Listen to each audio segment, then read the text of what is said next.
The bird that cried out to God. Once upon a time there was a little bird living in the middle of the desert. It had no feathers, no nest, no strength. Every morning it woke up hungry and cold with the same question trembling in its chest. Why me, God? The sun burned its skin. The wind tossed it around. The nights were so quiet it could hear its own heart breaking. And yet every day it opened its eyes. Not because it had hope, but because even death didn't want it. One day, while crying alone on a hot rock, an angel passed by. The bird, with a dry voice and dim eyes, shouted, "Wait, where are you going?" "I'm going to heaven to meet God," the angel replied. The bird lowered its head. "Can you ask him something for me?" "Ask him.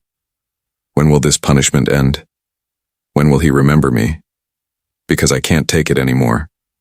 The angel nodded gently and disappeared. When he reached heaven, he told God what the bird had said. He spoke of its pain, its skin burned by the sun, of a heart that no longer sang. God listened quietly. That bird is destined to suffer all its life. Happiness will never come. The angel was frozen. It hurt him deeply. Is there really nothing that can be done? God answered, yes, you can tell him to pray like this. Thank you, God, for everything, nothing more, just that. The angel returned to the desert with a broken soul. He didn't know how to deliver that message, but he did. The bird listened quietly. It didn't understand, it didn't argue, it didn't ask for more. That night, trembling and featherless, it looked up at the dark sky and said for the first time, "Thank you, God, for everything." It said it with anger, with tears, with exhaustion, but it said it and it repeated it the next day and the next and the next. No miracles happened in the first minute or the second or the third, but on the seventh day the clouds released a gentle rain.